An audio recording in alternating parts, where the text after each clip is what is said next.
Welcome to Indiana Sports Beat Radio, brought to you by the Hard Truth Distilling Company in Brown County, Indiana. So for the thousands in attendance and the millions watching around the world, it's time! Three on the way. Oh! It went in! It went in! And Indiana wins the ball game! Know your role and shut your mouth, you jabroni! Float game for the win! Ayla's gone! Goodbye, touchdown, Indy! Woo! IU! America! They got a football team now! Pretty simple. I win. Google me. You know that I'm the cream of the crop. Oh. Now, from the Hard Truth Studios, here's Jim Coyle. To this Tuesday, Tuesday, right? I'm almost losing my days. Mike DeCourcy with us as always. How are you, sir? I am well, Jim. How are you? I am worn out. I'm not going to lie. I played in Bob Kravitz has a golf scramble for ALS. Great cause, great turnout. But I'm not going to lie. It took it out of me, and I felt it last night. Yesterday, I'm like, why? But it wore me out. It wasn't that hot. Yeah, I was going to say yesterday was a nice day. It was still really humid, but I don't know. Maybe Mike.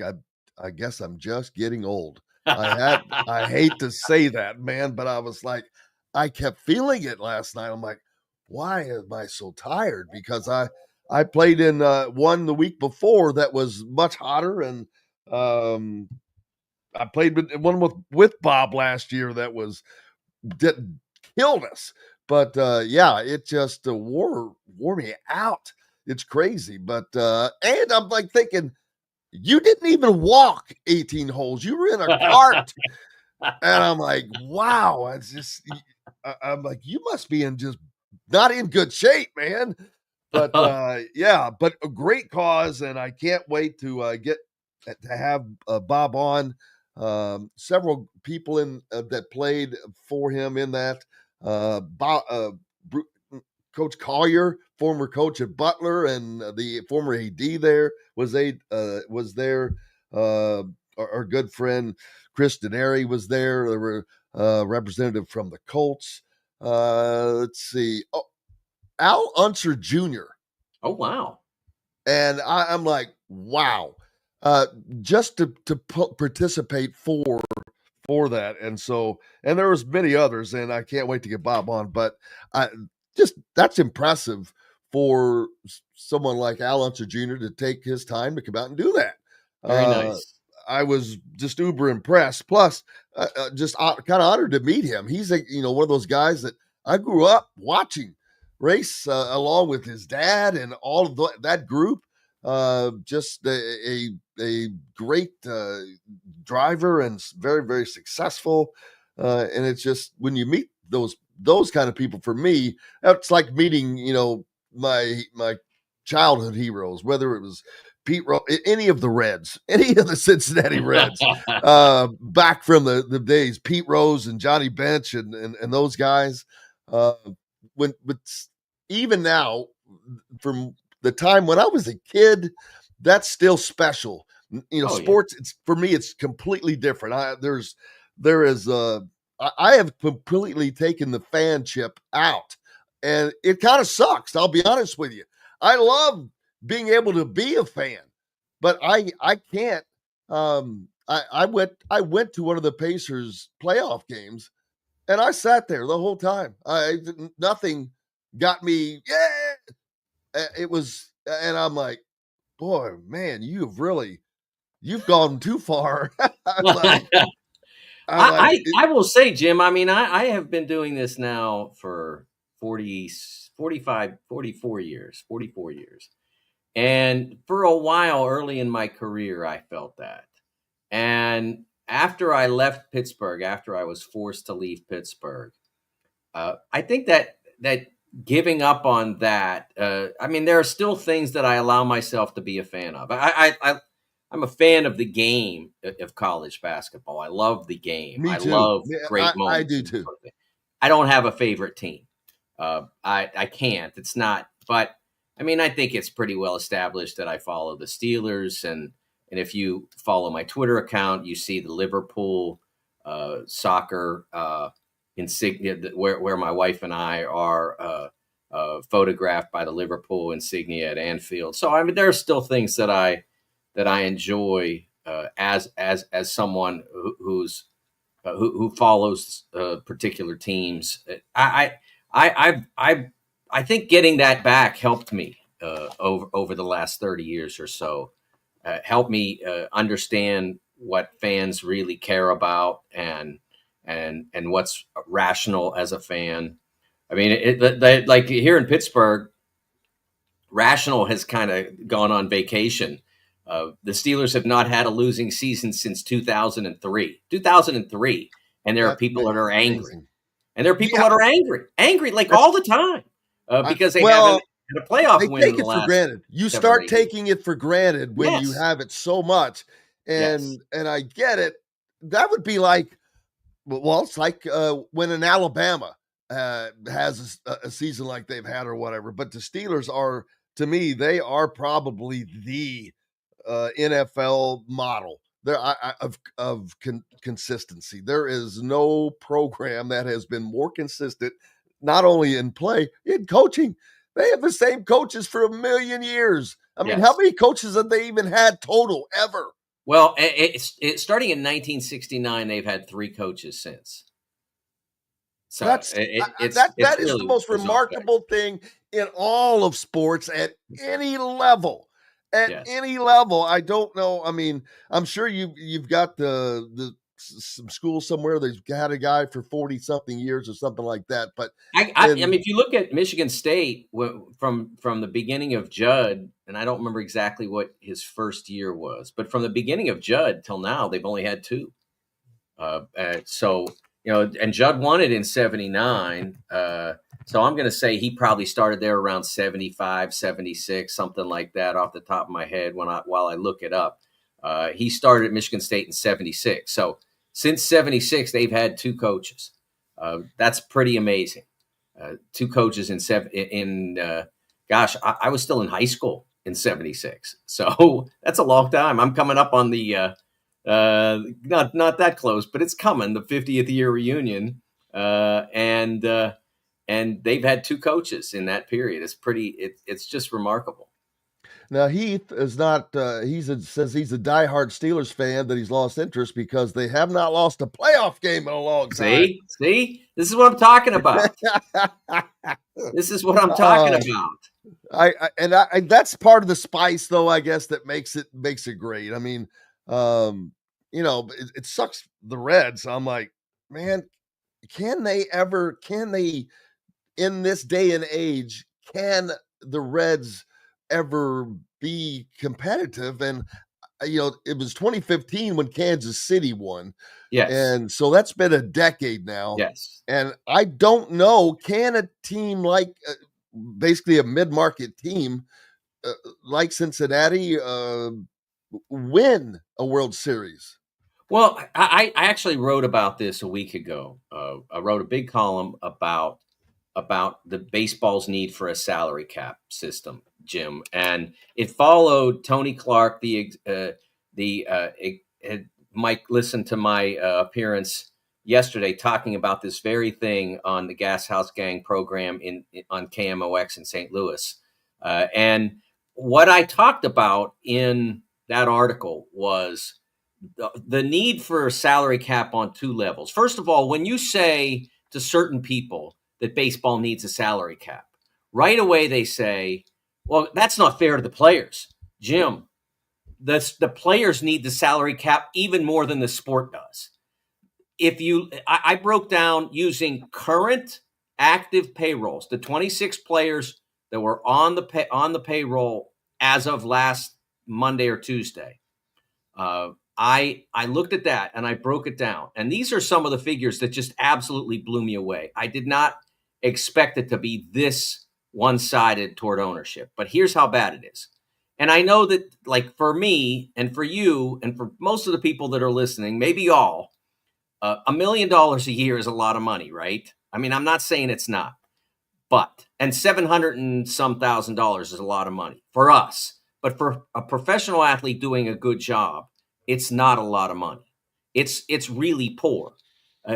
Half of the players on those active current major league rosters as of last Monday or Tuesday were making less than $1 million a year. Half of the league. More than a third of them were making less than the minimum salary that you're permitted to earn in the National Hockey League. Hockey has half as much money in it as baseball does, and they have a third of their players earning less than the lowest paid NHL player. 20%, a fifth of the league in Major League Baseball now is earning the minimum salary, which is $760,000. The players, and I saw another stat that's not my stat. I can't remember where I saw it, maybe Front Office Sports, maybe Sports Business Journal, one of those business-oriented. I think it was Front Office Sports. 90% of the money, wait, let me get this right. 30%, yes, 30% of the players in 10%, here it is, I got it. 10% of the players in Major League Baseball, the very top 10%, make more than 70% of the money that's earned by Major League Baseball players. So 10% are getting almost 3/4 of the money. That's a terrible deal. I can't say it emphatically enough. It's a terrible deal for the Major League Baseball player to be in that system. It's terrible. And the idea that a salary cap system would be worse for them is totally contradicted by the facts that exist in every other sport, every other major league sport that has a salary cap system. If you I get response to that when I say that. No, they just need a floor. No. First of all, every salary cap system has a floor. That's how you get it done.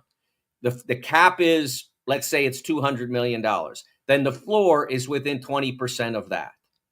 So 160 million would be a minimum floor. Some floors are even closer to the cap than that, but it's usually around 20% difference. So you can go down to 160 or you can go up to 200, but you have to be in that range. So that means that all the teams right now, like the Pirates and the Reds and the Marlins and whoever else, that aren't paying significant money to their players, Tampa Bay, they would have to raise their payments. Now, how you would do that is that you would increase the amount of revenue sharing that happens in Major League Baseball.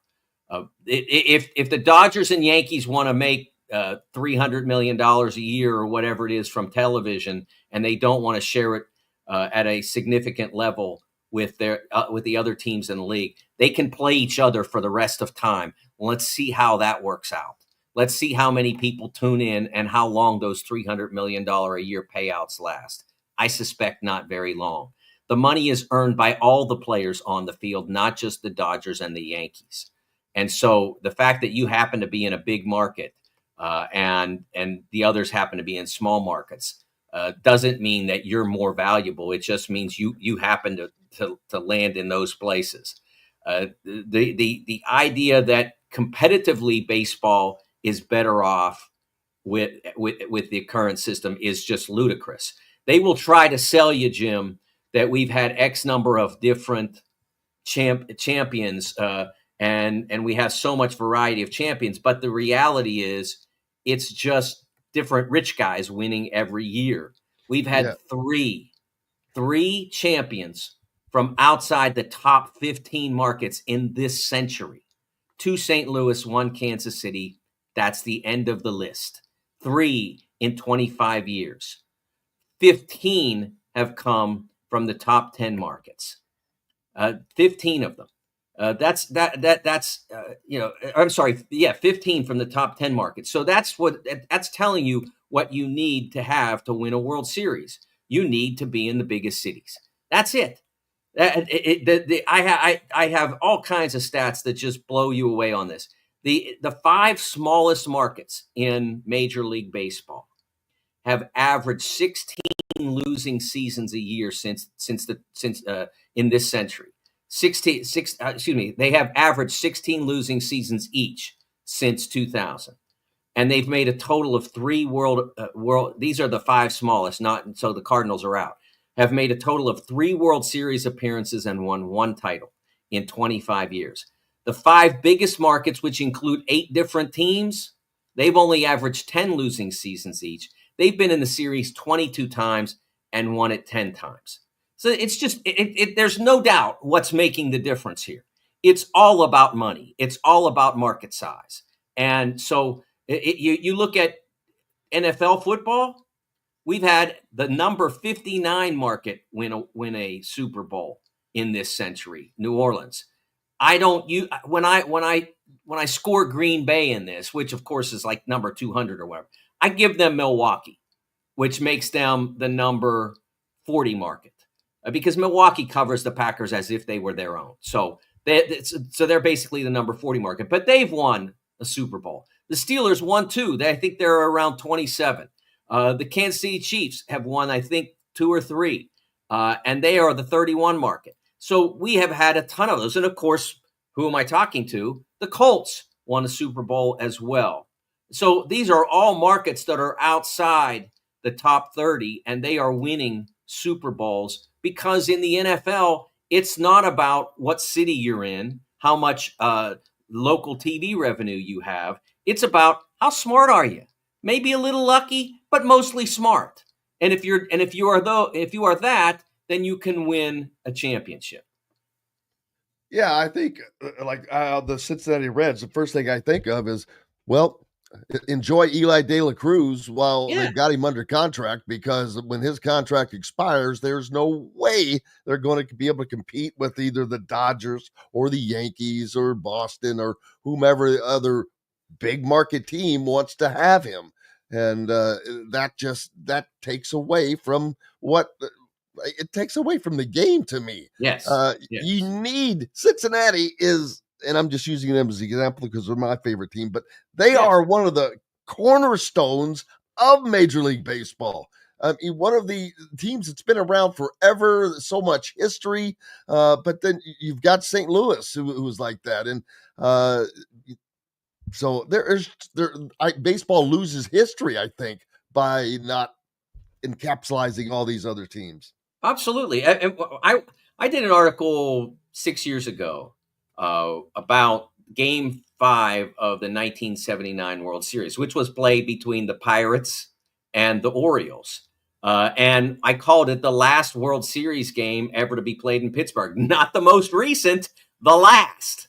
That's the way one feels when one looks at the current state of Major League Baseball and where the teams that are from the smaller markets are stationed. You look at all of these factors. I mean, you brought up Ely. I mentioned in my article about Ely how ridiculous it is how little money he makes. He's been in the All-Star game twice. He 2 of his 3 seasons in the major leagues, he's been in the All-Star game. He makes the same money as Matt McClain, who's hitting .210. Because that's how dumb the baseball economic system is. It's all, I had somebody tell me that a salary cap is paternalistic and then defend this nonsense where you only get paid if you've been in the league X number of years. Well, what's more paternalistic than that? You have to be old enough, before we hand you the car keys, Jim. You don't get the car keys as soon as you turn 16. You got to be around a little longer than that. I mean, it's ridiculous. The idea, Paul Skeens, this is one of my favorites as well. Paul Skeens has started the All-Star game, been in the league 2 years. He started the All-Star game twice as the starting pitcher for the National League, twice. He will make $10.8 million by the end of this season. He will have made. That's with his signing bonus, his full signing bonus, and 2 years of his measly salary, which at this point I know for us it's not measly, but relative to major league athletes who are that good, he'll have made $10.8 million.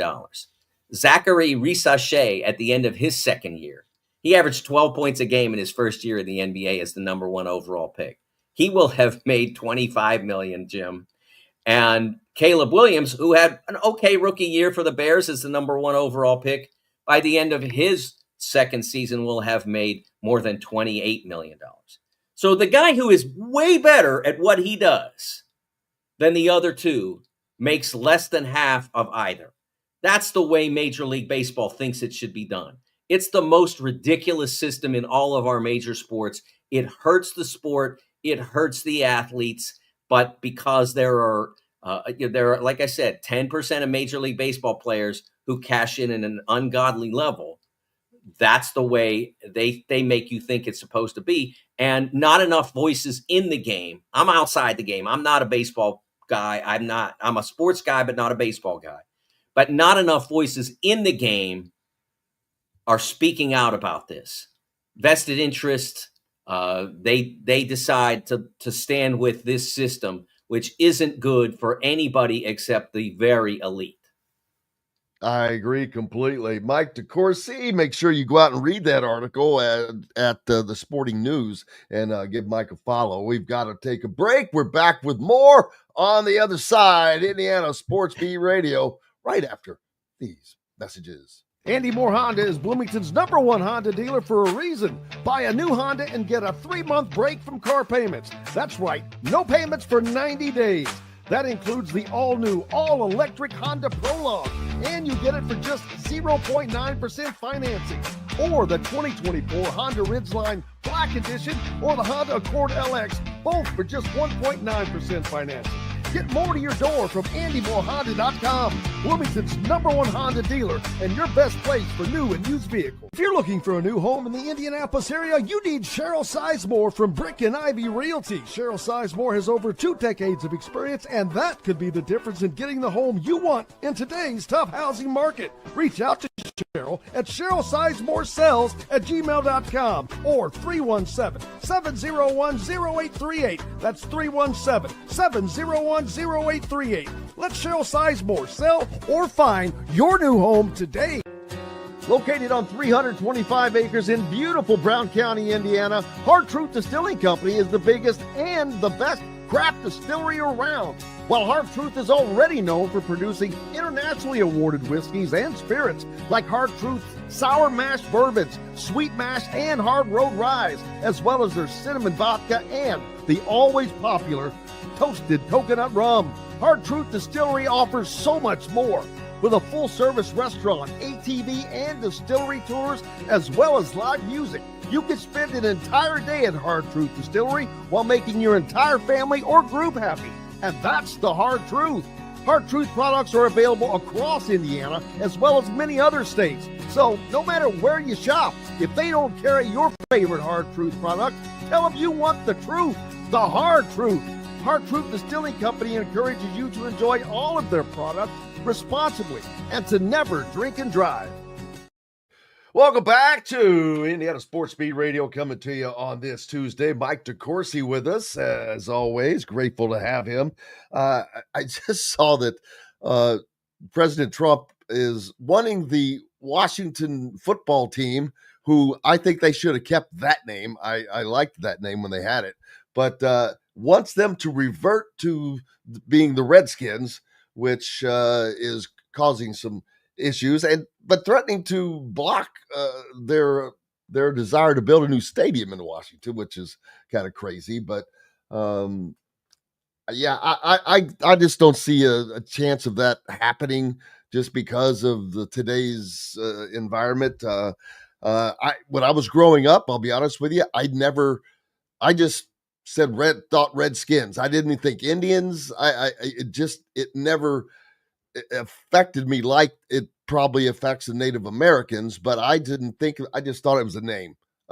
It could have been potatoes. They could have been the Washington Potatoes, and it would have been, kind of the same to me. It just, it was not something that went in that deep, but it didn't affect me. So I understand that, but there's been some teams that have been able to stay, but the Cleveland Indians had to change their name, which that one, I don't know. Indians is, boy, that's so universal. It's not like I don't see the derogatory name of that. It's like saying the people, the Americans or the British. But I guess that it was, again, it didn't affect me. So maybe I didn't see it as I should have seen it. Well, don't forget that the word Indian is not really Oh, I mean that's that dumb. It was wrong. yes, exactly, which is why Native American is the preferred term now for those who were indigenous when the European settlers arrived. That wouldn't The be too good for a sports name. The Native exactly. Americans. Yes, but the Guardians is a fine name, and I love the Commander's name. I think it's a wonderful name. I really like it, and Well, it uh, certainly fits I Washington. I think it fits great. I think I think they put a lot of thought into that. It took them 2 years to figure out exactly what they wanted to do with it, and I think ultimately they chose a great nickname for their team, and now they have a significant team with Jaden Daniels. They had a great year last year, 12-5, made the playoffs, etc. In a tough division, obviously, with Dallas there, and with the Super Bowl champion Eagles there. They did a really nice job, and they seem to have a bright future. And honestly, if something were to happen with their current stadium deal, it won't take them 10 minutes to get another deal, either in Northern Virginia or in some Maryland suburb. It won't take 10 minutes. Just a question of where they want to go and what they want to do. So there's the Commanders have all the leverage here. And they want to be in DC. They have a site, the old RFK site, which would be a great place for the football team to go. The RFK itself was on its. I mean, it by the time I went in 2001 to a World Cup qualifier there for the United States against Honduras, it was really, really decrepit. And I know they put some money into it to try to keep it a suitable home for DC United at that point, but it was hard. And DC United now has its own stadium, Audi Field, where I visited last month for the Club World Cup. The Nationals have a really beautiful ballpark more or less across the street from where Audi Field is, and it would be great for the Nationals, for the Commanders if they were in the city too. Then all of Washington's teams would be inside the city at that point, because the Capitals and Wizards play whatever they're calling the old MCI Arena now. They're still playing there, which is Big Ten was there in 2017. It's a really good building. I think you look at all that and you say, what's best for the team to be in the city. But it's what's really important for the city is that they not step backward in time to a nickname that has been defined as offensive. That if you go onto Twitter and ask Grok what is Redskin a pejorative, they will tell you that it's racist. I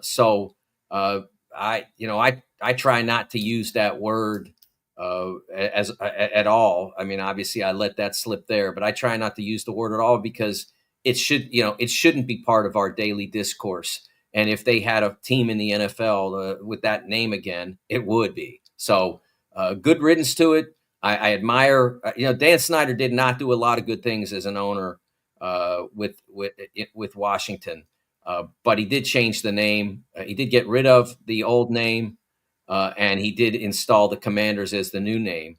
And so at least he left a positive legacy in that sense. And now the new ownership is carrying that forward. I don't think that they'll relent. And we were talking about salary cap earlier in baseball, and one before I don't want to go back to that particular subject, but someone did ask a question that I was going to ask. Caleb said, the Royals paid Bobby Witt Jr. already. Why can't the Reds do the same with Eli? And I was thinking the same thing. Sign his ass right now. What do you wait? You're going to lose him if you don't. So get him signed to another contract and pay him what he deserves now. Be preemptive and do this, because he's the heart of your entire organization. I saw something that Scott Boras, the agent who represents a lot of those 10 percenters that I talked about, where he dissuaded players from signing contracts like that. Because if you do that, you are gaining some assurance for your life and career, because you don't know. Are you going to be in a car accident? Are you going to, if you're a pitcher, are you going to blow out your shoulder? I mean, you still know. And you gain some assurance if you sign one of those early career buy out the arb year type contracts. But it also means that you forfeit the opportunity to sign one of those Bryce Harper style contracts. So yeah, you might never make $500,000, but in the meantime, you're going to have $200 million. You'll never spend then you have to be really bad with money to ever get beyond the first 100 million. You have to be horrendous. You'll never get to that second 100 million, let alone the 3, 4, 500. You'll never do it. But that's the approach that they're being directed to take by the loudest voices in the representation game. And so that's why Ely might say, okay, I'll do it because I get assurance that I'll be, that I'll be wealthy for the rest of my life as long as I don't do foolish things with my money. Whereas the approach of the agent is, Mike Trout signed one of these deals and he played 3 years basically for free. That's the way they look at it. I think it comes, the reality is the commission on a $200 million contract is not as big as the commission on a $500 million contract. So, you can do the math, as they say. Yeah, it sucks for fans, really, but hopefully they'll get that brought together. Now, is there going to be a need for salary cap in college athletics? I know that we have the kind of a set amount that each school is going to have at the moment, but that does not include NIL, which is wide open, and people forget. But it's not wide open, Jim. It's not now. It is this year for 25-26. It's wide open. But in 26-27, it won't be wide open. They've already rejected. We saw some things on Twitter recently. They've already rejected some of the NIL type, the old style NIL type, the collective NIL type of payments for certain schools. So we don't know where it will go in 26-27, but right now it's pretty close to a hard cap for 26-27. Court action, that sort of thing may change it. And what a lot of my colleagues discussed as we approach this time, because the class of 26 is being recruited now, whether it's basketball or football, they're being offered scholarships now. Obviously, some of that offer now is here's what your revenue share payment will be. But they can't offer them the collective style NIL. They can't feel confident about that because there's a chance it'll be rejected. If you had and some of the collectives are going away or being folded into the athletic department because technically that's not going to be permissible. So I still think that we technically will have a cap for 26-27, but how long that lasts, I suspect not very long. And then, like I was saying about some of my colleagues in the business have been speculating, and this is why I don't like where we're going. They're speculating that NIL money, that so to speak, will start going under the table again. And that's not good for college athletics. We just got away from it. It was nice to know that everybody was operating under the rules at the time. I know technically we had no rules, but at least they were all operating under the same rules, so to speak. And we could see the effect that it had because was not a better, it was just such a great year in both basketball and football. one of, football, one of the best ever, if not just the entire season of teams that were able to compete with these guys for the very reason you're talking about. Yeah, I mean, obviously Indiana's season. Of course, we had at the end we had Ohio State, but they have the advantage of not just being a very wealthy program and having great investment from their alumni, et cetera, but they also have incredible tradition on top of that. But schools that didn't have that tradition, like Indiana, like SMU, they were able to be highly competitive and able to become a part of the playoff and play meaningful games. I think it was a great season in that respect. And teams that had that level of investment and that tradition didn't always fare great. I mean, Alabama, for instance, did not make the college football playoff and even lost their bowl game. So I think that it showed that you had a much more even playing field. I think the one thing that needed to be repaired and really still hasn't been, I think technically we'll see less transfer activity because of where we are. But it would be nice if we were able to get to a point where there was more continuity. Some of that's on the schools. They did not recruit to continuity over the last 3-4 years. What happened too often, Jim, was if Mike DeCourcy, and I know we're engaging in fantasy here, if Mike DeCourcy went into coach and said, "Hey, I'm getting some feelers and I'm getting offers that are a good 2 times what I am making now from our NIL here. I want to stay. Can you up me? Can you get me up to what they're offering? Can you get me close?" And too often the coach would basically reacted like a jilted lover. How dare you? How dare you come in and ask for more money? You go ahead and go wherever you're going to go. We'll get by without you. Way too often that happened, and I think within the last cycle, we started to see more coaches realize that was foolish, that was self-defeating, and started to play the game that they were in. And instead of having to go out and recruit from other schools or other schools, athletes that went to the portal, you had them say, "We're going to take care of ours. We're going to keep our guys here because they know what we want. They've shown that they can perform to our standards.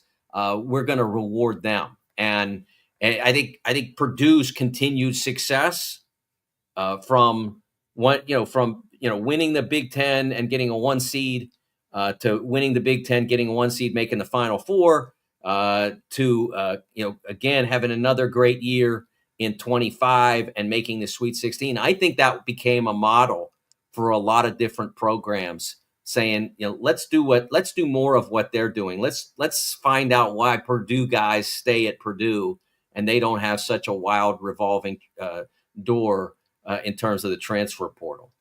Well, it wasn't because of the money. It's just I think the culture and Matt Painter and he's just largely responsible for all of that. Done a job that nobody else has done in college basketball like that. I have to agree. Fred says he'd like to see a way to find players not to opt out of bowl games. I think we saw that last year, a lot less. The players were playing, but to me, that's easy. That is part of you're being paid now to play, Yeah. not this many games. You're being paid to play in all of the games. So Yes. that is part of it. You don't play, you don't get paid. Yeah, you have to write the NIL contract to that. Absolutely. If you don't play, you don't get paid. And some athletes will say, okay, risk reward. Maybe I'm due another 100,000. And maybe, and then if I get hurt, it'll hurt my draft stock and I'll easy cover that 100. That would be one thing. Plus, I mean, the reality is that we saw less opting out because we saw a bigger playoff, Jim.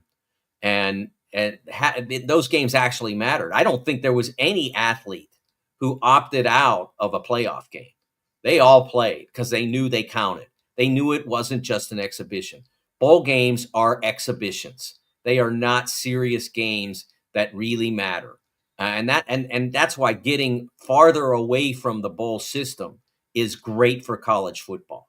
I'm not saying that I'm against bowls. A nice reward, that kind of thing, fine. But that's the whole point. Guys opt out of it because it's just a nice reward. Whereas the teams that were in the playoff, right now it's at 12. If they want to go to 16, I won't have a problem with it. I don't think it's necessary, but I'm okay with it. But those games, however many they have in the playoff, players don't opt out of those. There's never been a player who opted out of the NCAA men's basketball tournament because they were worried about protecting their draft status. Cooper Flagg was out on that floor when all those inbound passes were being thrown to the wrong people. He was out there, and he was not worried about protecting the number 1 overall pick. He was worried about being a national champion. Yeah, we'll hope that continues as Indiana football, man. They are continuing to be on the rise. The recruiting is going extraordinarily well. They just got a commitment from a quarterback for the 27 class, and that's where I think they're going to be the difference maker. Kurt Cignetti, what he has done with these quarterbacks is going to continue. These guys see that, and this is going to be really fun. I know I cover Indiana, but well, of course, it's a lot of fun to cover a winner Yes. than a loser, let me tell you. Yes. But this is really amazing to watch what is happening with Indiana football. And it is not a flash in the pan. This is the building. Kurt Cignetti said this. It's so funny because he says a lot of arrogant things, but most of them are right. And so if what's the saying? If you can back it up, it ain't not bragging. true. If it's true, it ain't bragging. Exactly. Something like that. And he said that we're the next power team in college football or whatever he said. And he's right. They're building like an Ohio State. They're building this program through recruiting, which had been nearly impossible to do before. But it's not just NIL. He did this by how he's doing it. The players they had last year, mid-majors, all of them, and they still don't have 5 stars. They've still never signed a 5-star player ever in the history of IU football. Now that'll change, but the recruiting has elevated.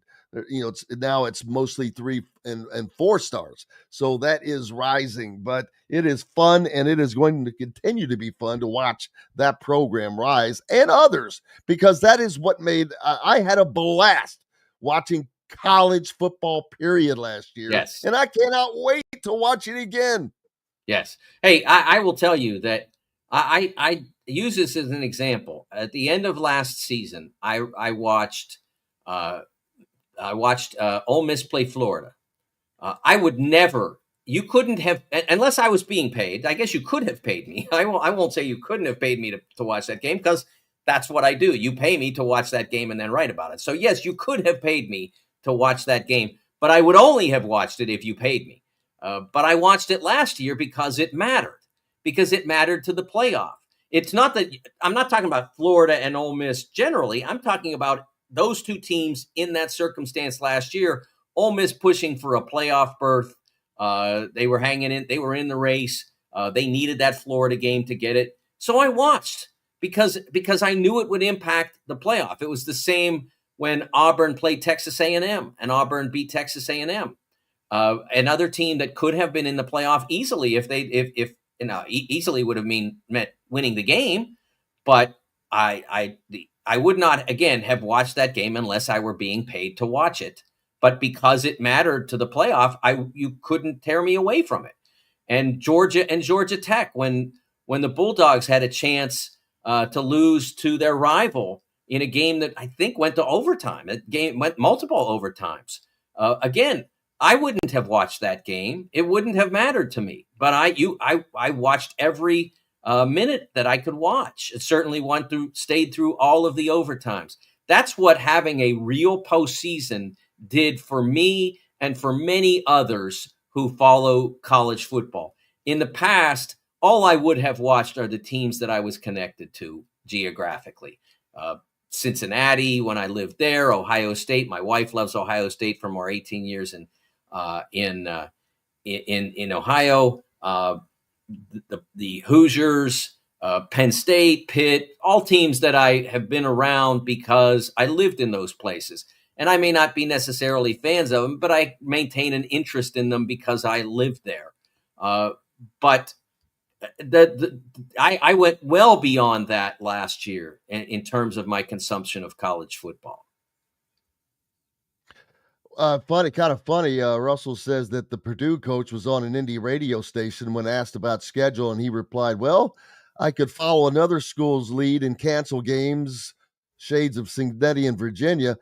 I don't think he'd be throwing that out towards Indiana after Purdue getting beat 66-0 last year, their worst loss in the entire history of their football program. Probably would not be a smart deal, especially against a guy like Kurt Signetti, who remembers? Yes. He doesn't need much. Doesn't need much to get fired up to want to beat you or anybody. Yes. But I guarantee you, if you give him some bulletin board material, it won't be in any bulletin board, like you said. Oh, he won't forget that, and he'll make sure you don't forget it when he gets the chance. And I don't have a problem with that. I love that kind of that get after it sports. But I think that's part of you.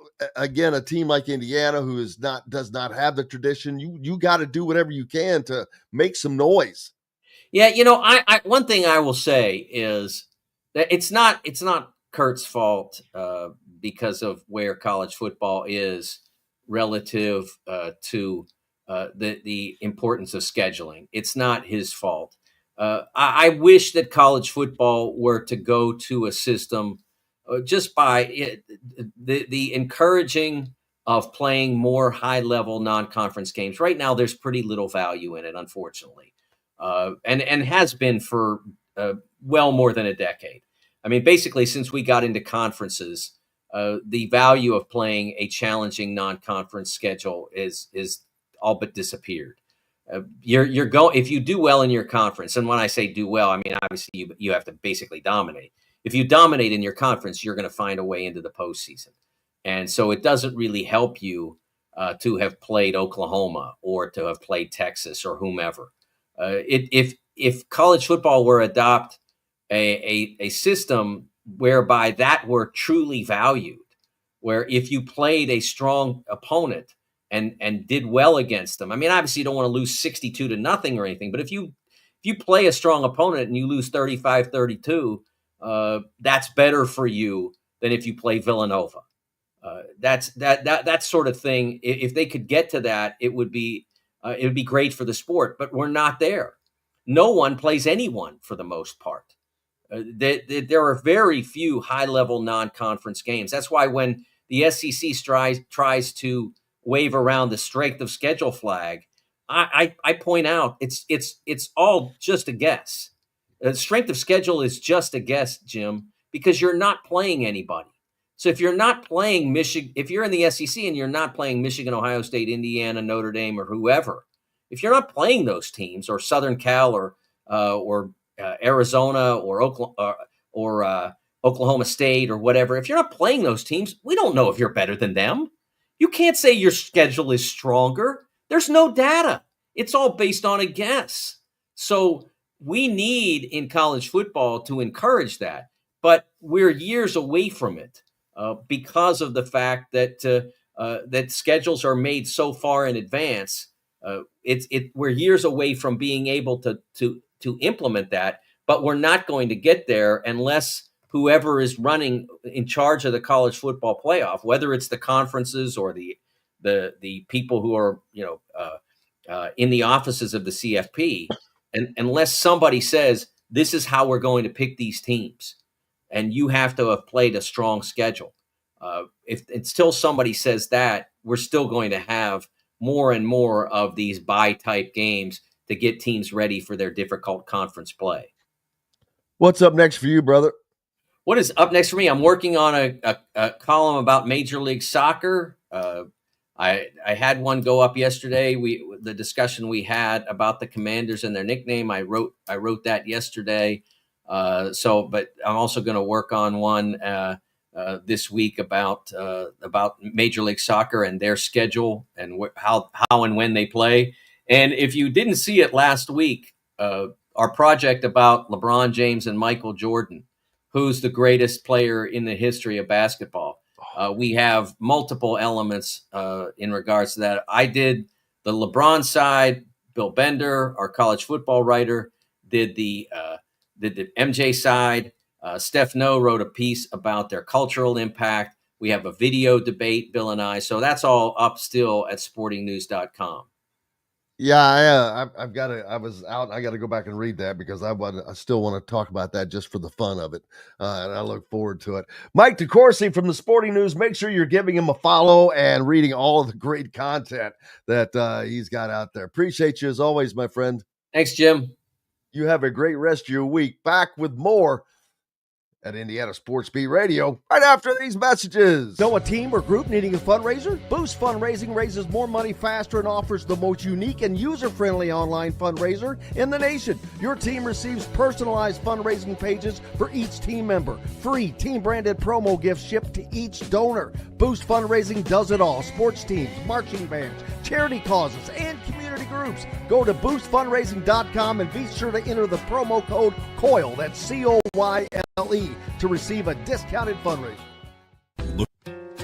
Located on 325 acres in beautiful Brown County, Indiana, Hard Truth Distilling Company is the biggest and the best craft distillery around. While Hard Truth is already known for producing internationally awarded whiskeys and spirits like Hard Truth Sour Mash Bourbons, Sweet Mash, and Hard Road Ryes, as well as their cinnamon vodka and the always popular Toasted Coconut Rum. Hard Truth Distillery offers so much more.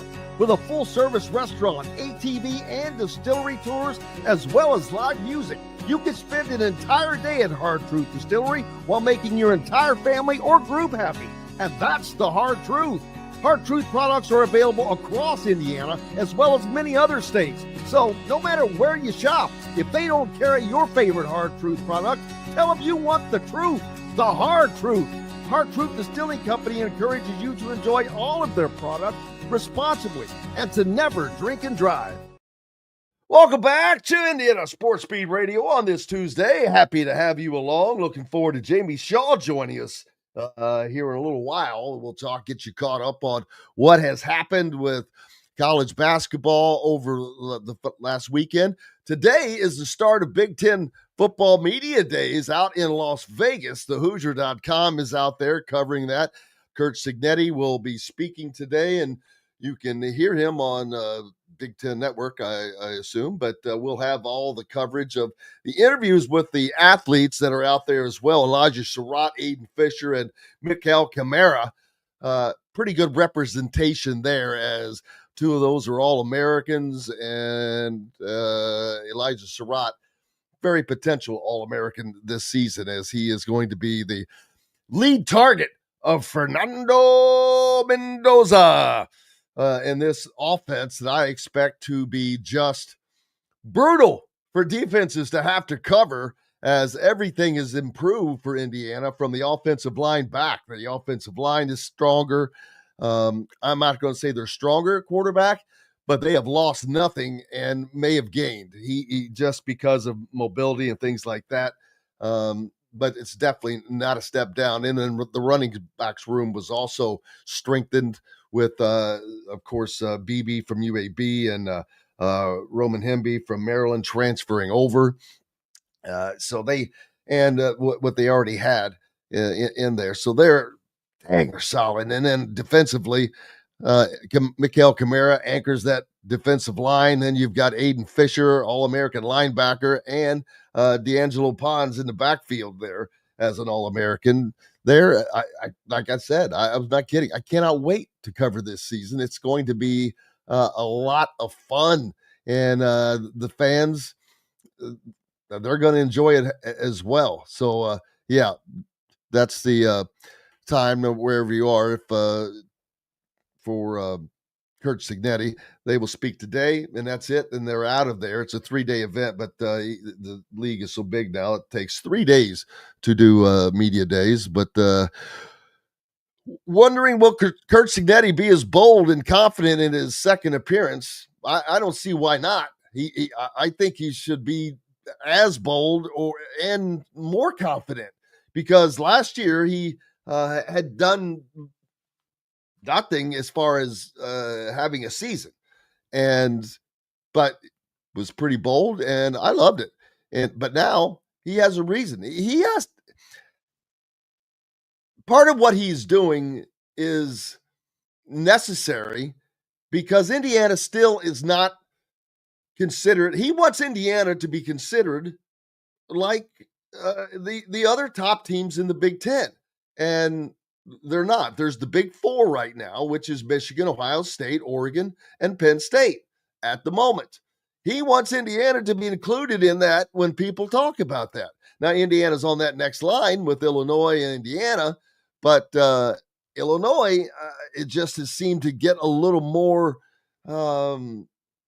pub, if you will, when people are talking about it. And I'm like, I just kind of chuckle. I'm like, dude, I respect Illinois. They're good. And they were good last year. They're going to be good this year. But people are just kind of estimating Indiana. And I think Indiana has a very good chance to be in the top 4 of the Big Ten this year. Michigan has a freshman quarterback, so that's going to be interesting to see how that goes. Indiana doesn't play Michigan, but just out of curiosity, how they do in the conference. But Indiana has the opportunity because their schedule allows for it. You've got games at Iowa, Oregon, and Penn State. Now, are they expected to win all of those games? No. Will they be expected to win any of them? No. By Las Vegas? No, I don't think so. I think Indiana will be underdogs in all 3 of those. But I think Indiana wins one of those. And most likely that would be at Iowa. Very, very tough place to play. What's Oregon really going to be like?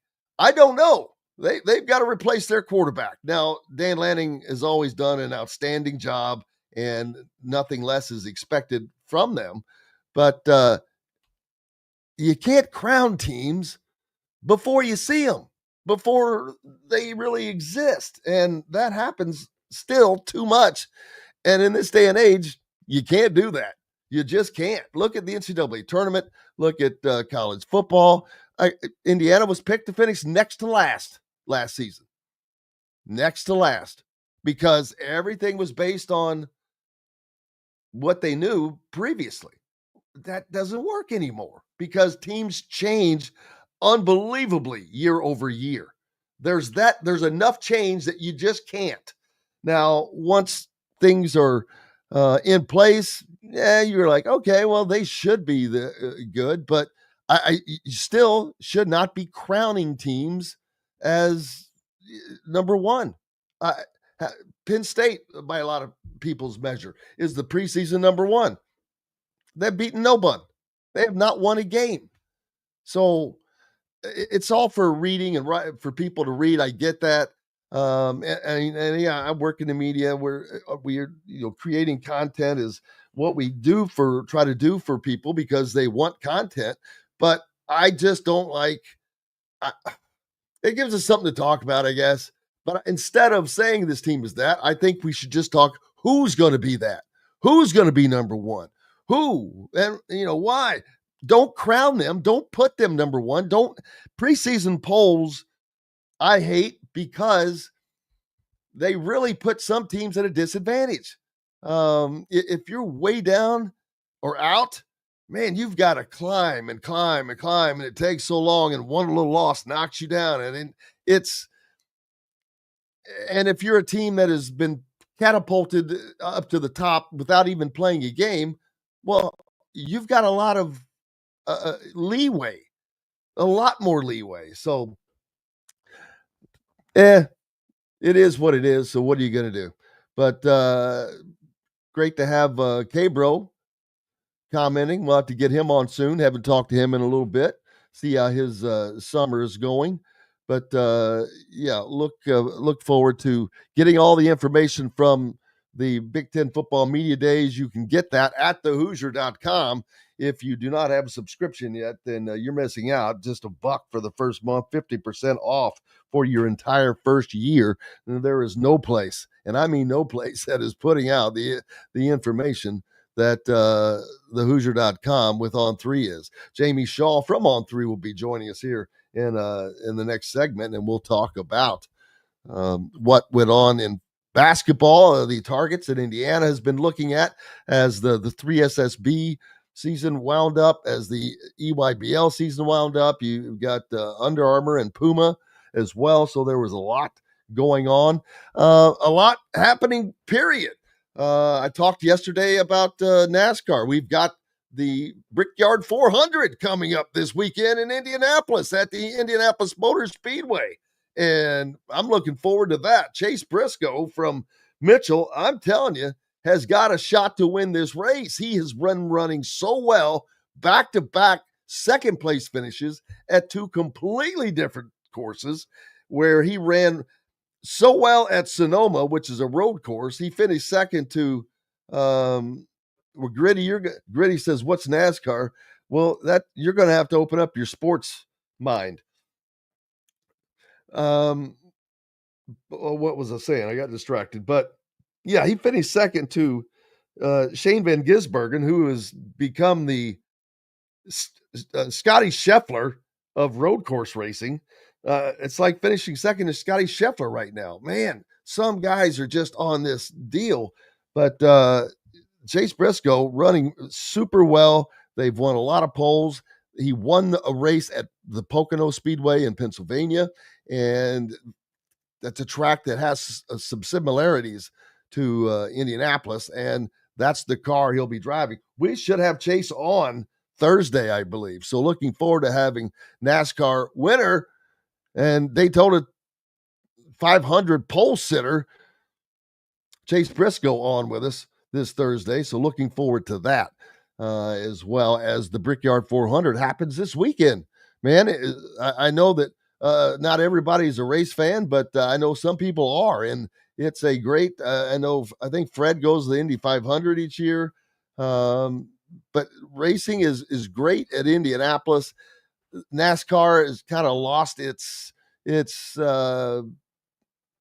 glamour at Indy, so to speak.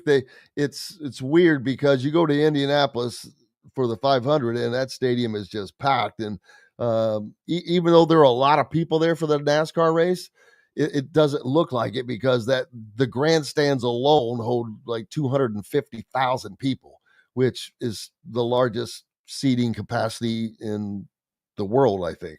So, no, I disagree with you. It did not, but yeah, some people don't like it, but just because you don't like it, a lot of other people do like it.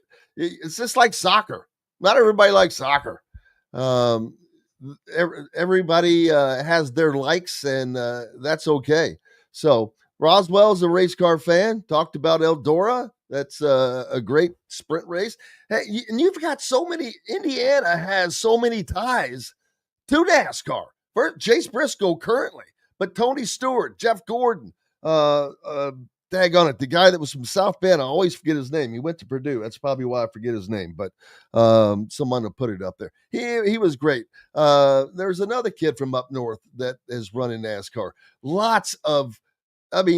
Jeff Gordon, Tony Stewart alone. Those are some big, big names. Tony Stewart grew up in Indiana. Is from, but Jeff Gordon grew up in Indiana, in Pittsburgh. So even though he was from California, he spent a ton of his time in Indiana. So Indiana has such Al Unser Jr., not to do with NASCAR racing, but he lives in Indianapolis. There are so many people that live in the area. It's crazy, racing wise. So racing is just great, period. Sprint car racing, there are so many fans of sprint car racing. You've got the kings of all sprint car racing ever, of all time, from Bloomington. So there's a lot. Ryan Newman, thank you, Terhune Tiger. Appreciate you. Knew somebody would have that. I don't know why I always forget his name. Boy, he had that horrific wreck toward the end of his career and may have kind of led him to that. Yeah, the Kensers. You add the wins, just Steve Kinzer alone, but add up all the Kinzer wins. It's unbelievable the domination that they had and had in that race, that sport. So Fred says his neighbor is connected to Denny Hamlin, so he gets updated frequently on NASCAR. And Michael Jordan is involved, owns a NASCAR team. Michael Jordan owns a NASCAR team. And so he is deeply involved with Denny Hamlin. As a matter of fact, they're co-owners in their race team. So it's not for everybody, but I like it. I always watch it on after it's ran usually, but I enjoy watching. But I also I love IndyCar racing. IndyCar is fun as well because it's different. It's more about speed and in NASCAR you can get some contact. You can't get much contact in IndyCar racing. That does not fare well at all. But I enjoy it all, man. I like racing, and there's a lot of people. Racing is huge in the state of Indiana. There are tracks all over the place that I think people don't really realize. There's one right here in Bloomington, a dirt track. That all those names I spoke of before, from Jeff Gordon and Tony Stewart and Chase, all have ran at the Bloomington Motor Speedway, which is a little old dirt track, but it's had many other big names. So some people like it, some people don't. You don't have to, but it's fun. But we'll be talking basketball when Jamie Shaw joins us, so you don't have to worry about it. We'll get you caught up on what all went on there, and then tomorrow we'll get you caught up on everything that happened out at Big Ten Media Days, as well as the Hoosier contingent is out there today. Paragon, there you go, another good one. So there's a lot more interest than people think, and people like what they like. So looking forward to getting Jamie Shaw on here and finding out everything that happened down at the Peach Jam, the latest recruiting intel on some top prospects. You can get all of that, though, at thehoosier.com. Like I said, it is all in there and a lot more than you can imagine, including football as well, as Indiana and Cignetti score at Covenant. They're just bringing them in. Someone mentioned earlier, and I mentioned it as earlier, Indiana gets a commitment from a 2027 quarterback. A 2027 commitment at quarterback that's huge. That's huge because if they're recruiting him, they think he's pretty good. I'm amazed at what Kurt Cignetti has done in the quarterbacks situation, but we'll talk more about that later. Got to take a break before our friend Jamie Shaw joins us. We're back with more from the Hard Truth Distilling Company Studios, Indiana Sports Beat Radio, bringing you more right after these messages. If you're looking for a new home in the Indianapolis area, you need Cheryl Sizemore from Brick and Ivy Realty. Cheryl Sizemore has over 2 decades of experience, and that could be the difference in getting the home you want in today's tough housing market. Reach out to Cheryl at CherylSizemore@gmail.com or 317-701-0838. That's 317-701-0838. Let Cheryl Sizemore sell or find your new home today. Located on 325 acres in beautiful Brown County, Indiana, Hard Truth Distilling Company is the biggest and the best craft distillery around. While Hard Truth is already known for producing internationally awarded whiskeys and spirits like Hard Truth Sour Mash Bourbons, Sweet Mash, and Hard Road Ryes, as well as their cinnamon vodka and the always popular Toasted Coconut Rum. Hard Truth Distillery offers so much more. With a full-service restaurant, ATV, and distillery tours, as well as live music, you can spend an entire day at Hard Truth Distillery while making your entire family or group happy. And that's the Hard Truth. Hard Truth products are available across Indiana, as well as many other states. So, no matter where you shop, if they don't carry your favorite Hard Truth product, tell them you want the truth, the Hard Truth. Hard Truth Distilling Company encourages you to enjoy all of their products responsibly and to never drink and drive. When it comes to apparel and promotions, Freethink has you covered, literally, whether it's 24 or 200 shirts for sports leagues, businesses, or groups. Freethink Apparel and Promotions can also create your very own merchandising store. Freethink Apparel and Promotions did it for Indiana Sports Beat Radio, and they can do it for you. Whether it's screen printing, embroidery, digital printing, promotional products, vehicle wraps, or anything else under the promotional line. See what Freethink Apparel and Promotions can do for you at freethinkapparel.com. Welcome back to Indiana Sports Beat Radio here on this Tuesday. Glad to have you with us. Looking forward to Jamie Shaw from On 3 joining here in a little bit. And I was talking about the Brickyard 400 at the Indianapolis Motor Speedway this weekend. Well, the honorary pace car driver, Pascal Siakam from the Indiana Pacers. 2 years ago, I remember standing on the track talking to Tyrese Halliburton as he was the honorary pace car driver for the Indianapolis 500, which now that would be cool. Not that either of these wouldn't be cool. I would love to get in a car and be able to drive. Now, Indy would not be my choice of speedways to be able to do that. If I went to they have those NASCAR deals where fans can go and get in the car and do laps. I would love to do that. But I would want a track that has banking in the corners. Not Indianapolis is banked about 9 degrees, which is not much, especially when you're taking those corners. You've got those mile-long straightaways. That's the only other place I can think of that has that would be Pocono, where Chase Briscoe recently won. But you've got this mile-long stretch. And now you're going into this turn that only has 9 degrees of banking. And it's that's a lot of carry. That's a big load that you're taking into that corner. So, but I'd still like to do it. Now, I used to say I wouldn't want to do an Indy car because they kind of scared me. That extra speed, and it's like, boy, you make one little mistake and it's poof, you're gone. Whereas an Indy car, you feel a little more comfortable, maybe. But Bob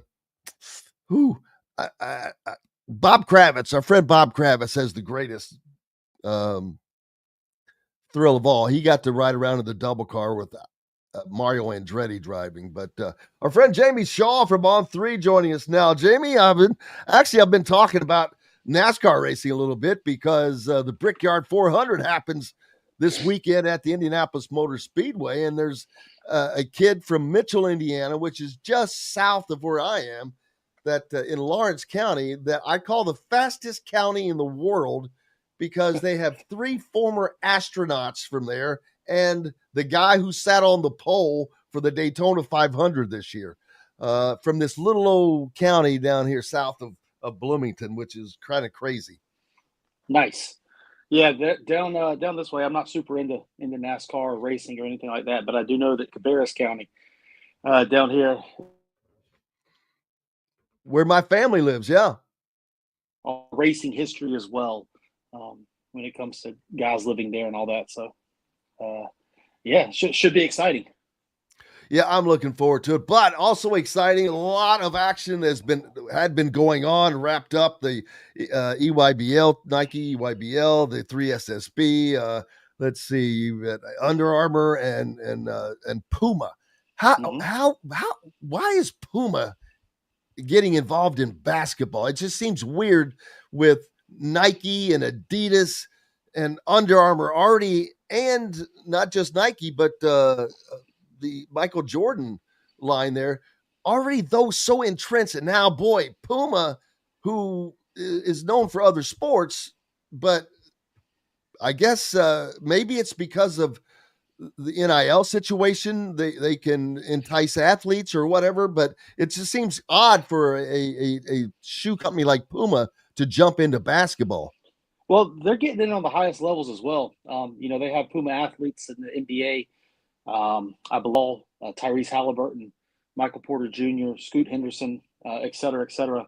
So they're getting in on the highest level, obviously, in order to the model being sign the guys at the highest level. You build a relationship with them and grow throughout the thing. So why not start at the grassroots level? Put some teams out there, get your shoes on their feet, and let them compete underneath your umbrella. And they're doing that very, very well, as they also had a tournament. Where was theirs held? So the live evaluation periods were over the past 2 weekends. 2 weekends ago, let's see, Under Armour was in Atlanta. Nike was in Augusta, Georgia. Rock Hill hosted Adidas, and then Richmond, Virginia had Puma. This past weekend, Adidas was out in Los Angeles. Puma was in Texas. Under Armour was in Chicago, and then Nike was still in Augusta, Georgia. So you haven't had to do much traveling, I'm assuming. Last night was the first time I slept in my bed in about 15 days. Man, thank you for coming on today. I appreciate it. I know it's been a rough and ragged go, but when it's sun shining, you got to make hay, I guess, right? There we go. A lot of guys that Indiana's looking at out on these. Indiana's really trying to upgrade their recruiting and doing a really good job of getting out there and making relationships with these guys. But more importantly, it's because they're there. They're out in front of them.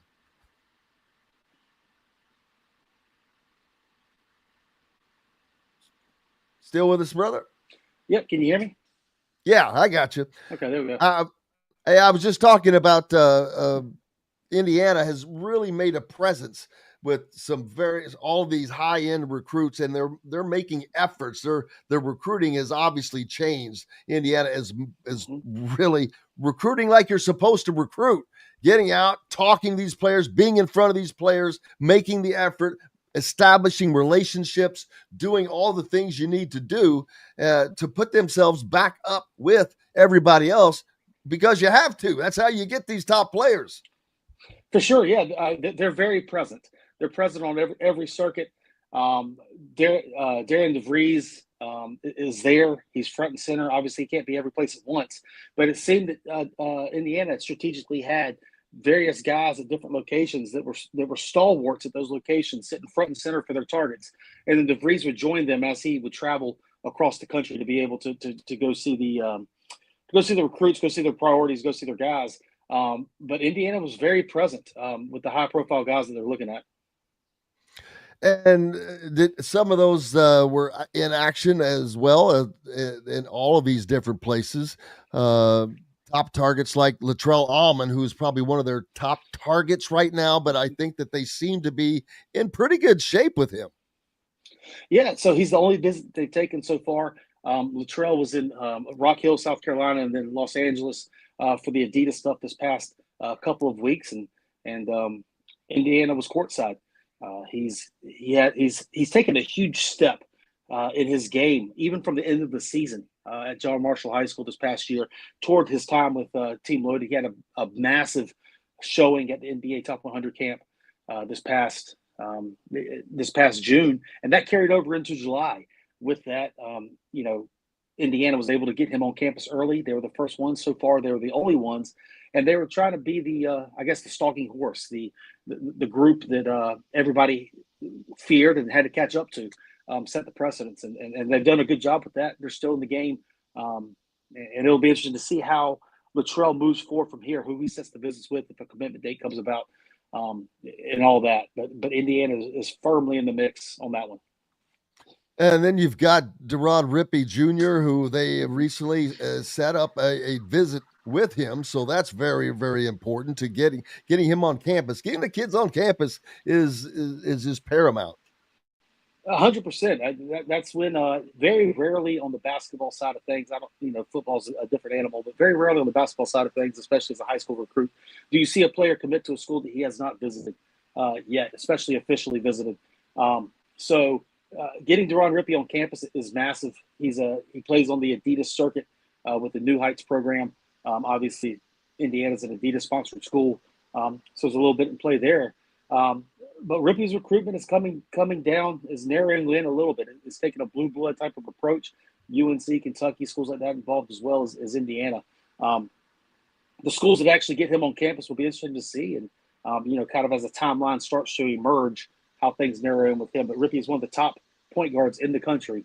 Already ranked in the top 20 for Rivals. When we update coming up here at the beginning of August, you might even see a little bit more of a bump, given the June and July that he had just playing overseas, playing at the USA Basketball Trials at NBA Top 100 camp, and then through the 2 live periods in July. He has been really consistently good.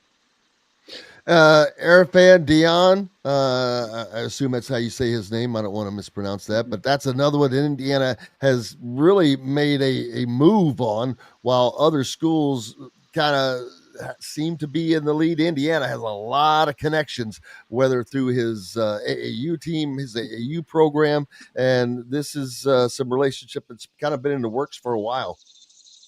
For sure. Diane has become one of the top centers in the class. He's emerged this year. He's been top 35 for Rivals, I guess previously on 3 for over a year now. And, now continuing into that top 25, and we'll see if he continues to grow with that. His recruitment's been relatively quiet. He hasn't done very many interviews speaking about his recruitment and stuff. No visit dates, no top groups publicly put out yet as well.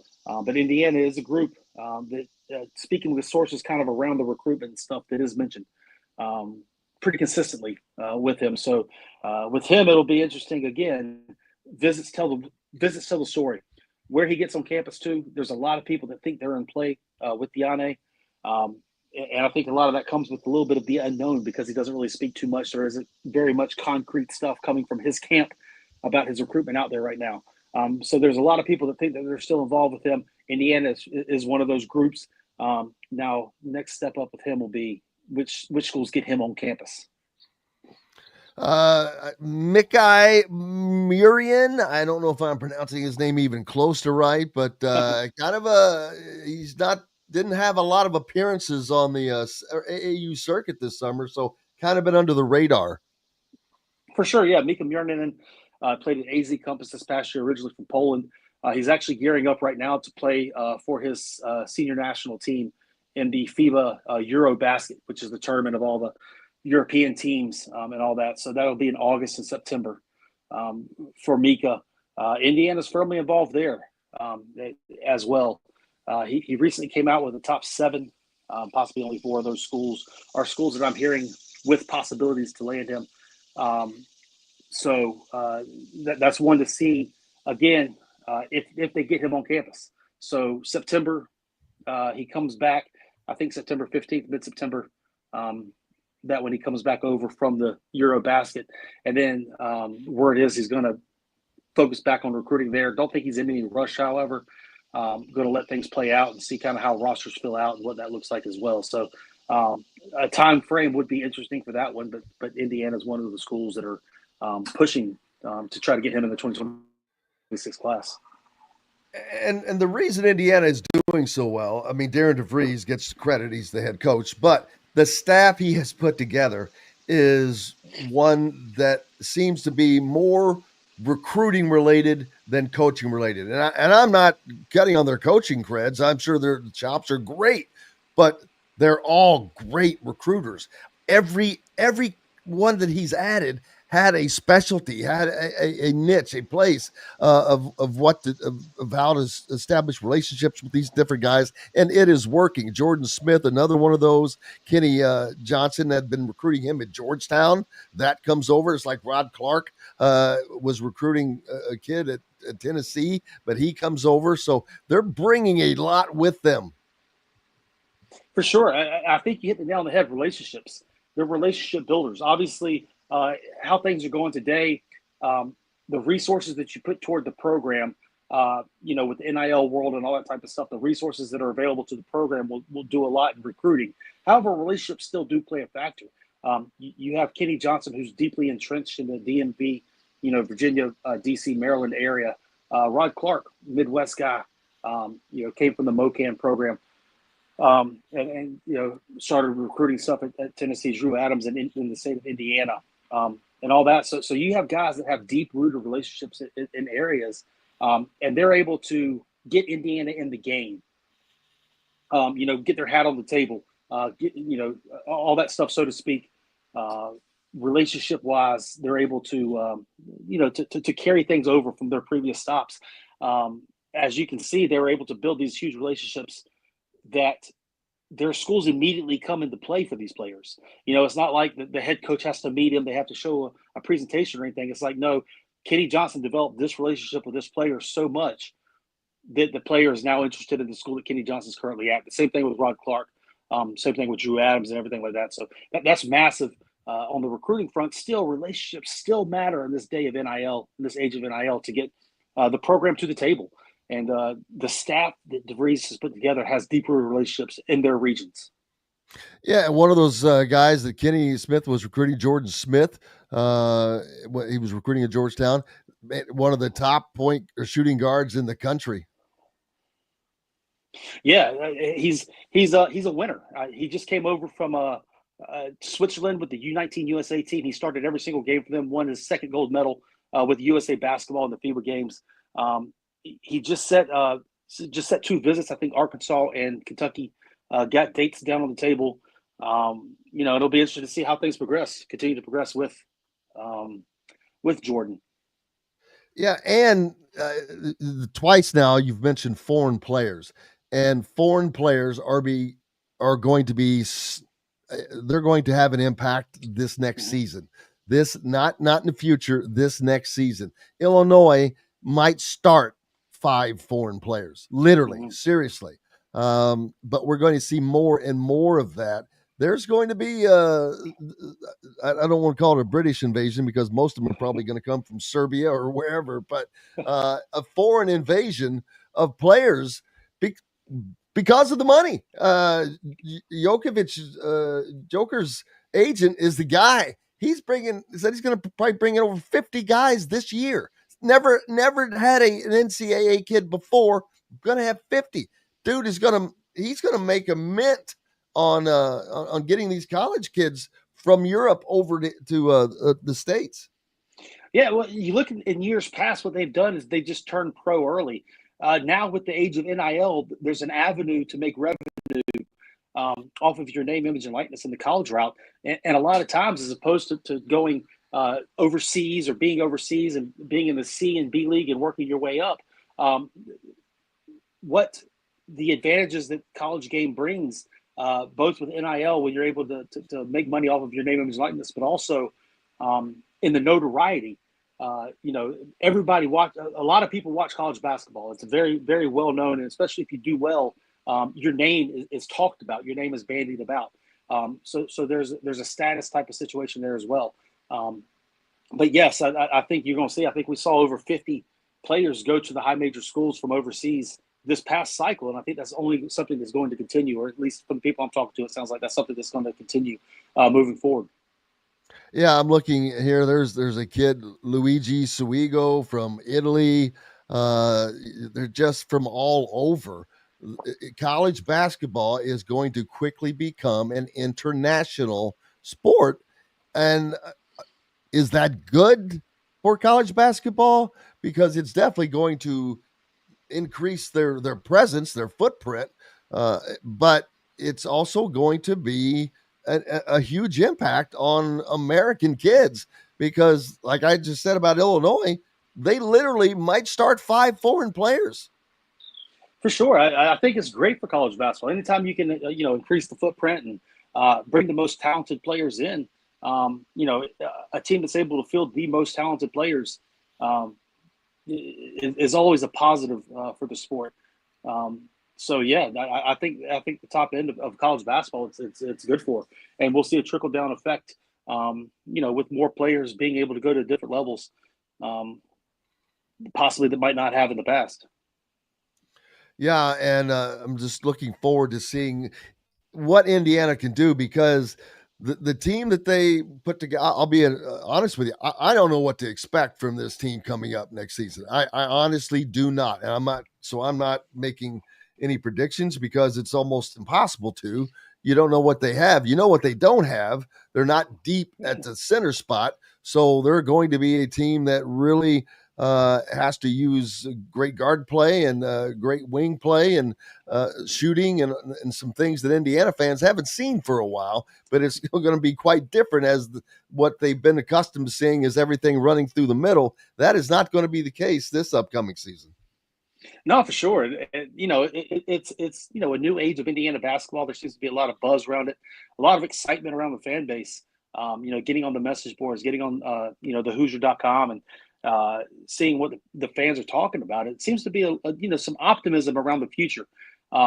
Again, like you said, not really knowing what to expect this year. Obviously, year one of a new regime.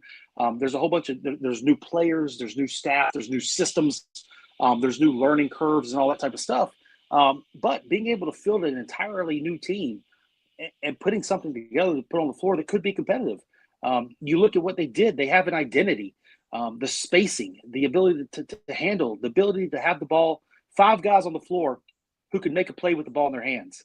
If we look, toward basketball, that's kind of a direction that basketball is going. Long gone are the days of having specialists. Long gone are the days of having, plotters in the paint. The new age that we're looking at is having 5 guys on the floor who can make a decision, who can make a play, put the ball in their hands, and they can do something with it.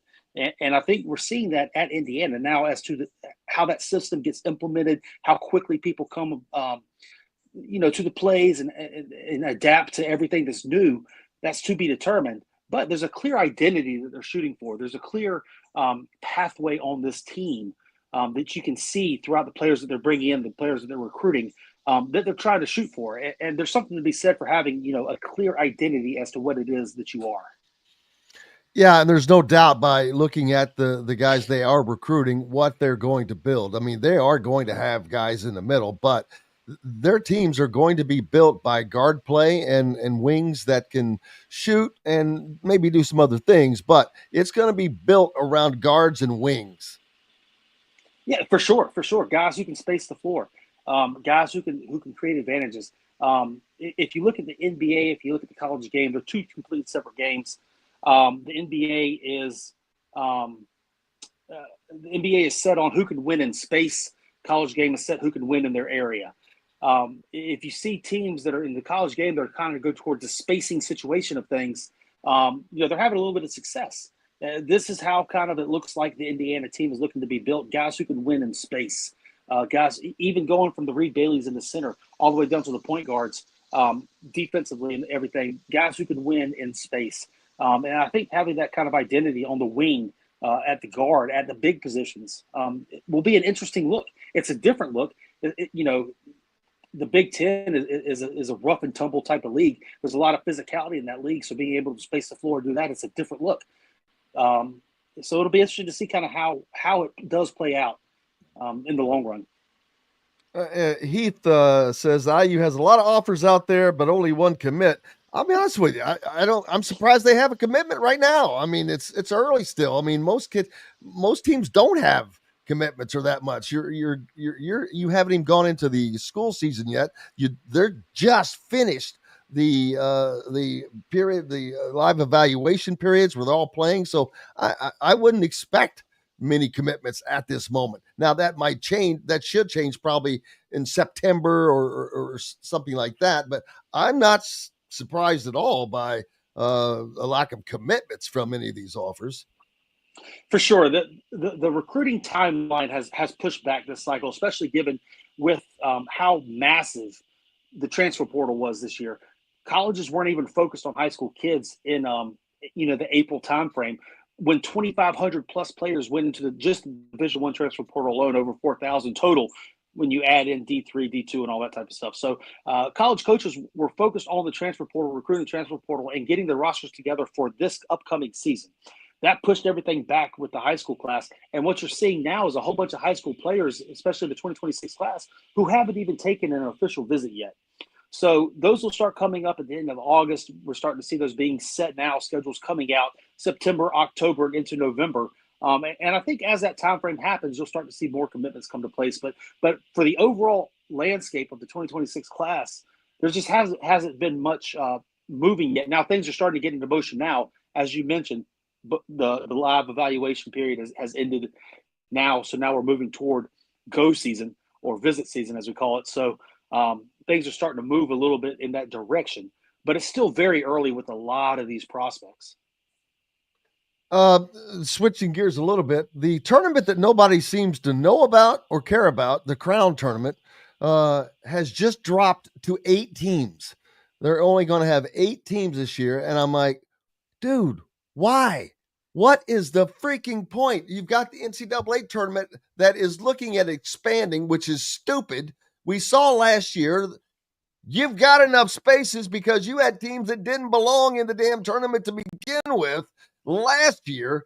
Now, and they want to add more. And now the Crown has cut their teams because obviously they're probably going to have less. They know the NCAA is probably going to expand. But it will consist of the top 2 teams in the Big East and Big Ten and the Big 12 that did not make the NCAA tournament. A lot of times those teams don't even want to play, but I guess they're going to be committed to doing that. But man, that just seems like something that nobody really cares about. And now when you cut your teams in half, that kind of says that even more to me. Well, it seems that there's still a market for it. Sponsors are still putting forth with it, and conferences are still committing to it. So as long as the sponsors are putting their money out there and conferences are committing, there's a market there for it. Obviously so, and we'll find out. What's up next for you, brother? 2026 rankings. Going to dive into those now over the next couple of weeks. August 3rd, I believe that's the first Monday in August. Those will drop. That'll be the first 2026 ranking actually dropped under the Rivals brand. So getting everything together there should be some shakeup all across, not even just in the top 10, but top 25, top 50, top 100, some new names and all that stuff. So June and July was a massive evaluation period, not only for college coaches, but also in the rankings world as well. So should be some fun shakeup and new names and all that stuff to follow. So that's what's up next for me. Going to be buried my head in film for 14 hours a day over the next couple of weeks. So, and that's the kind of great information you'll get at thehoosier.com from great writers like Jamie Shaw, who is out in the mix, out at it. One last thing, Indiana's high school class, man, they usually always have great talent. Is it going to be weak next year or weaker? I think Indiana's always kind of one of those states where the top couple kids are always guys that kind of pop out of nowhere. You have a late bloomer. I don't really want to say a late bloomer, but a guy who's kind of rising late. This might be a nasty word to say on the Indiana podcast, but a guy like Luke Ertl, committed to Purdue, who's kind of rose late. In the he's process. great. Having a great year. Yeah. Oh, unbelievable. Guys like Noah Hill out of Plainfield, having a good year. But yes, Indiana's 2027 class is one to definitely watch for. Indiana, Ohio, that kind of Midwest area will pop back up with a litany of guys kind of in that top 150 range. To continue watching for. Obviously, you have the Indiana Indy Heat program that just won Peach Jam EYBL, the 16U division, the Indiana Elite program on the Adidas circuit, making a lot of waves as well. So that's huge. And that's huge. Mm-hmm. No, for sure. That's massive. Guys like Noah Hill, you had the shooting guard also that made MVP of the thing. You have Jason Gardner. You have Jason Gardner's backcourt mate, both in high school and AAU as well, and a whole bunch of other guys that are coming through. That will continue. So, yes, Indiana's 2027 class is definitely a fun one to watch for. And we'll be looking forward to that, brother. I appreciate you as always. I hope you can get a little rest and go back and just lay down for a minute. No, right back to it. Back to writing. So, Jim, I really appreciate it. And Indiana fans have a lot to be excited about. Look forward to it. Jamie Shaw from On3. Appreciate you joining us as always, brother. Thank you, Jim. You betcha. Thank you. Hey, we've got more coming up. Indiana Sports Beat Radio continues On the other side, we're back with more right after these messages. Andy Moore Honda is Bloomington's #1 Honda dealer for a reason. Buy a new Honda and get a 3-month break from car payments. That's right, no payments for 90 days. That includes the all-new, all-electric Honda Prologue, and you get it for just 0.9% financing. Or the 2024 Honda Ridgeline Black Edition or the Honda Accord LX, both for just 1.9% financing.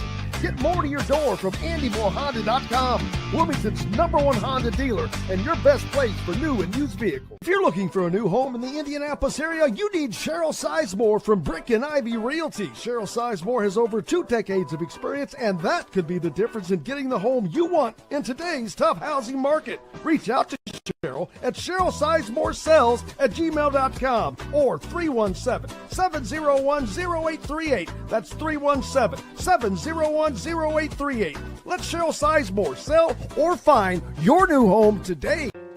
Located on 325 acres in beautiful Brown County, Indiana, Hard Truth Distilling Company is the biggest and the best craft distillery around. While Hard Truth is already known for producing internationally awarded whiskeys and spirits like Hard Truth Sour Mash Bourbons, Sweet Mash, and Hard Road Ryes, as well as their cinnamon vodka and the always popular Toasted Coconut Rum. Hard Truth Distillery offers so much more. With a full-service restaurant, ATV, and distillery tours, as well as live music, you can spend an entire day at Hard Truth Distillery while making your entire family or group happy. And that's the Hard Truth. Hard Truth products are available across Indiana, as well as many other states. So no matter where you shop, if they don't carry your favorite Hard Truth product, tell them you want the truth, the Hard Truth. Hard Truth Distilling Company encourages you to enjoy all of their products responsibly and to never drink and drive. Welcome back, Indiana Sports Beat Radio on this Tuesday. So glad to have you along.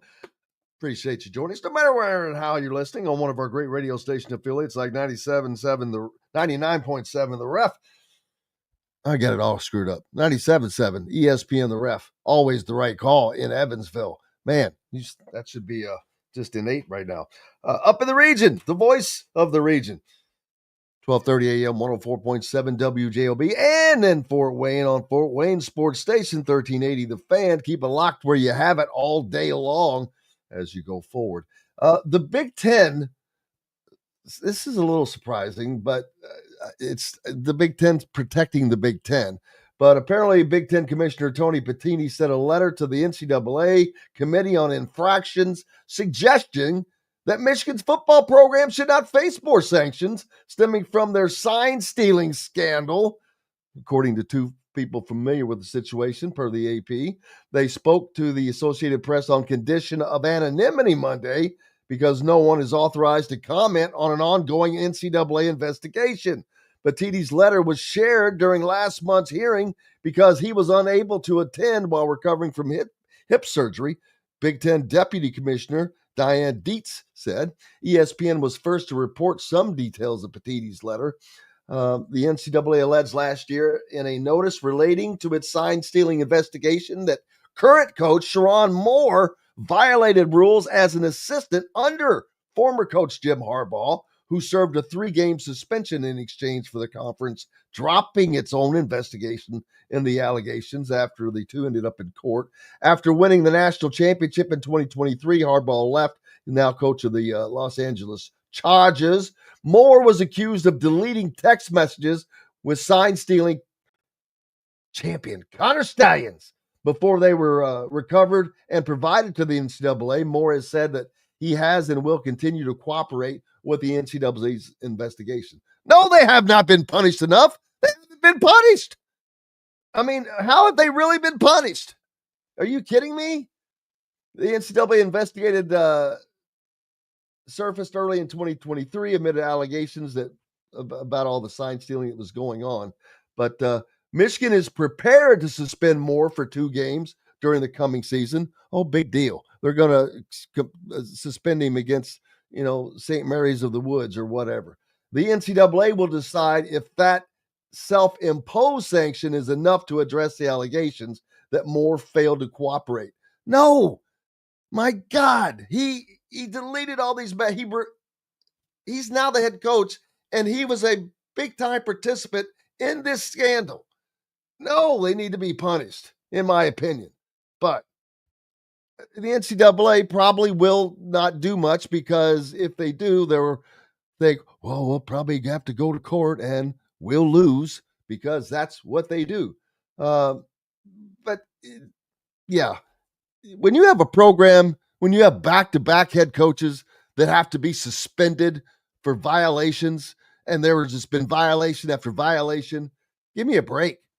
No, there needs to be a punishment. They have not been punished. So not to my reasoning, but the NCAA does not have rules against sign stealing, but it does prohibit schools from sending scouts to the games, which in essence is what was going on. Big Ten coaches and athletic directors previously pushed Petitti to punish Harbaugh before the NCAA concluded its investigation.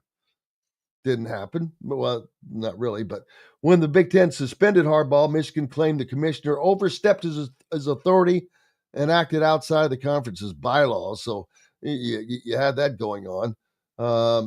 Ward Manuel, the athletic director for Michigan, released a scathing statement just before Michigan kicked off at Penn State and won without Harbaugh on the sideline. So who cares? But we'll see what happens with that.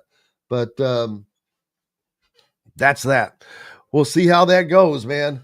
I think that they will probably not do it, since if you have the commissioner writing a letter to you, then I am going to be hard pressed to imagine the NCAA denying that for a number of reasons.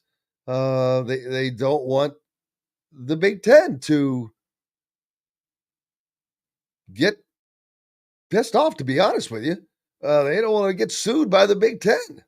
They don't want to get into that, because that opens up a whole nother kettle of fish with other conferences that have issues. And the NCAA is being slowly just, I don't want to say dismantled, but boy, they're getting their legs chopped out little by little as they lose all of these different cases in court. And especially when it comes to college football, they have nothing to do with the championship. So we'll see how that works out. But I am looking forward to football season, people. And tomorrow we'll have a complete report on what all happened out at the Big Ten Media Days today in Las Vegas. That is going on right now. But of course, they're 3 hours behind. So that's going to be a much delayed thing. It'll be going on throughout the day. But we'll have a complete report on that tomorrow and see all what happened. We'll probably hear from the players, hear from Curt Cignetti, and all of that. So looking forward to see what happens. What is said? What does Curt Cignetti say? We'll have to wait and find out, man. Does he throw something out there? Throw some shade towards somebody? I like it. Rev it up. Let's get ready. It's football, right? You got to have a little something. Man, great show. Big fun today. Big thanks to Mike DeCourcy, as always. Huge thanks to Jamie Shaw from On3, getting us filled in on all that's going on with basketball and recruiting. We're back tomorrow to do it again. Cannot wait. Hope you go out and have yourselves a great day. Until then, I'm Jim Coyle. I will see you on the radio. Thanks for listening to Indiana Sports Beat Radio. Be sure to subscribe to our YouTube page for more clips and team coverage of Indiana basketball, football, and more. You can also find full episodes and tons of other content on thehoosier.com. We'll see you next time for another edition of Indiana Sports Beat Radio.